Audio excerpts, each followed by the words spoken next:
তবে বন্ধুরা, আমার ভিডিও অনেক অনেক দেখেছো, আবারও চলে এসেছি বাবা জোড়াধারীর ধাম। তো বন্ধুরা, তোমাদেরকে বলেছিলাম যে গ্রামের ছেলে যে বাবা জোটাধারীর দর্শন করাবো এবং বাবা জোটাধারীর কিছু তোমাদেরকে জল ঢালা নিয়ে বলবো। তো বন্ধুরা, চলো তোমাদের আজকে বাবা জোটাধারী দর্শনটা করাই। কেন কি তোমাদেরকে বলেছিলাম বাবা জোটাধারীর দর্শন করাবো, তো অবশ্য মন্দিরটা দেখতেই পাচ্ছ। এটা হচ্ছে বাবা জোটাধারীর মন্দির, আর এটা নন্দী মহারাজ আর এই যে মন্দির। তো মন্দির হচ্ছে প্রকৃতির, মন্দিরটা হচ্ছে প্রকৃতির বানানো, না কোনো পাবলিক বানিয়েছে না কেউ বানিয়েছে। বাবা জটাধারীর মন্দির হচ্ছে প্রকৃতির বানানো। তো বন্ধুরা, দেখতেই পাচ্ছ এইগুলো মানুষের বানানো, এই যে এইগুলো। তো এর অনেক গল্প আছে, তোমাদেরকে বললে শেষ হবে না। তো ভিডিওর মাধ্যমে তোমাদের কাছে আমি বাবা জটাধারীর কিছুটা দর্শন করাই, এবং আমার আশেপাশের গ্রামের বন্ধুরা এবং ভাইয়েরা এবং বোনেরা এবং মায়েরা যারাই দেখছো এবং যে গ্রাম থেকেই দেখছো, যে রাজ্য থেকেই দেখছো, তোমরা অবশ্যই বাবা জটাধারীর ধাম আসার চেষ্টা করো।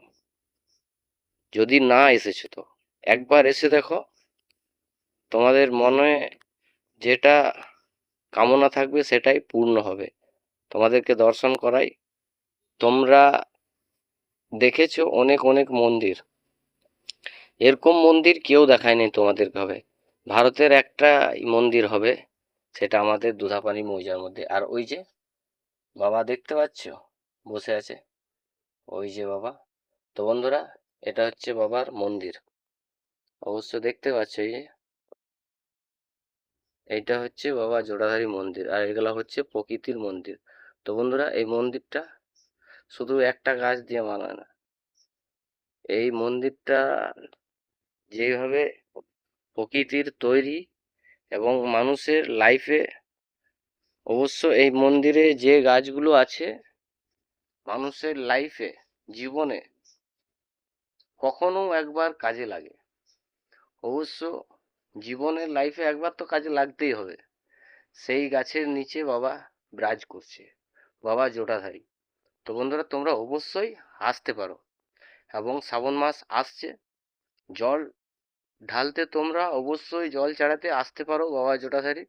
আর তোমাদেরকে একটাই কথা, যে জল নেওয়ার জন্যে বাবার একটা জোড় আছে, যেখান থেকে শাল নদীর উৎপন্ন।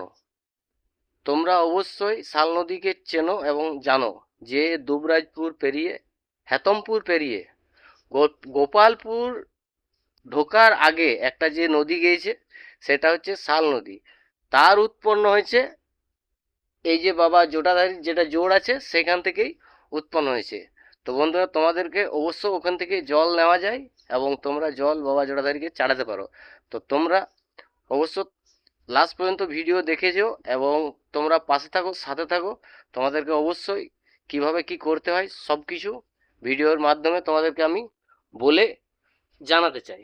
তো বন্ধুরা, একটাই কথা বারবার বলা ভালো না, তবে তোমাদেরকে একটাই কথা বলবো, যে তোমরা অবশ্যই বাবা জটাধারীর ধাম আসার চেষ্টা করবে। কেন কি এই বছর শ্রাবণ আসছে, জানি না কে কোথায় যাবে এবং কে কোন জায়গায় যাবে জল ঢালতে এবছর।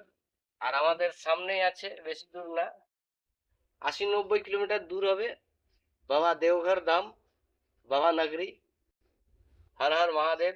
সুলতানগঞ্জ সে দেওঘর ধাম অবশ্যই তোমরা জানো এবং চেনো, কিন্তু বাবা জোটাধারীকে তোমরা অবশ্য খুবই কমই জানো এবং খুবই কমই চিনো। কেন কি সে তো একটা গ্রামের মধ্যে আছে না।